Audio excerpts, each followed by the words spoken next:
হিলি স্থলবন্দর দিয়ে ভারত থেকে চাল আমদানি বেড়েছে, এতে বন্দরের পাইকারি পর্যায়ে প্রভাব পড়তে শুরু করেছে। এরই মধ্যে কেজিতে দাম কমেছে 2 টাকা। চালের আমদানি ও দরদাম নিয়ে আরও জানাতে হিলি স্থলবন্দর থেকে যুক্ত আছেন সোহেল রানা। সোহেল, জানাবেন ভারত থেকে কি পরিমাণ চাল আমদানির অনুমতি পেয়েছেন ব্যবসায়ীরা, আর চালের দাম আরও কমার সম্ভাবনা রয়েছে কিনা?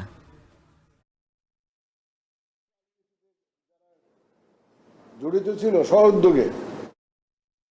আমদানি আমদানিকারকরা প্রায় 90,000 মেট্রিক টন চাল আমদানির অনুমতি পেয়েছে এবং এখন পর্যন্ত এই বন্দরে প্রায় 14,728 মেট্রিক টন চাল কিন্তু প্রবেশ করেছে এবং এই চালগুলো বন্দরে প্রবেশ করবার পর বন্দরে যে শুল্ক জটিলতা ছিল সেটি কিন্তু কাটিয়ে গত 19শে আগস্ট থেকে বন্দর থেকে কিন্তু চাল খালাস কার্যক্রম শুরু হয়েছে এবং চাল খালাস যখন কার্যক্রমটা শুরু হয়েছে তখন কিন্তু আমদানির যে গতি সেটি আমরা দেখেছি অনেকটা বৃদ্ধি পেয়েছে। কারণ আগে আমরা দেখেছি শুরুর দিকে 20 টাকা কিংবা 25 টাকা আমদানি হতো চাল, এখন কিন্তু সেই পরিমাণ বেড়ে দাঁড়িয়েছে প্রায় 90 ট্রাক পর্যন্ত। আমরা গত বৃহস্পতিবার যেটি দেখেছি সপ্তাহের শেষের দিন, সেই দিন কিন্তু প্রায় 98 ট্রাকে 4,228 মেট্রিক টন চাল আমদানি হয়েছে, অর্থাৎ রেকর্ড পরিমাণ চাল কিন্তু একদিনে এই বন্দর দিয়ে আমদানি হয়েছে এবং এই আমদানি বিপুল পরিমাণ হওয়ার কারণে এবং পুরোদমে খালাস কার্যক্রমটি শুরু হওয়ার কারণে বন্দরের যে চালের দাম সেটি কিন্তু কেজিতে প্রায় 2 টাকা কমেছে। আমরা দেখেছি শুরুর দিকে যেখানে এখানে বন্দরে প্রতি কেজি চাল বিক্রি হয়েছে 69 থেকে 70 টাকা, সেটি এখন কমে প্রায় 66 টাকা 67 টাকা কেজি দরে বিক্রি হচ্ছে এবং এই বন্দরে দুই ধরনের চাল ভারত থেকে বিশেষ করে আমদানি হচ্ছে। একটি হচ্ছে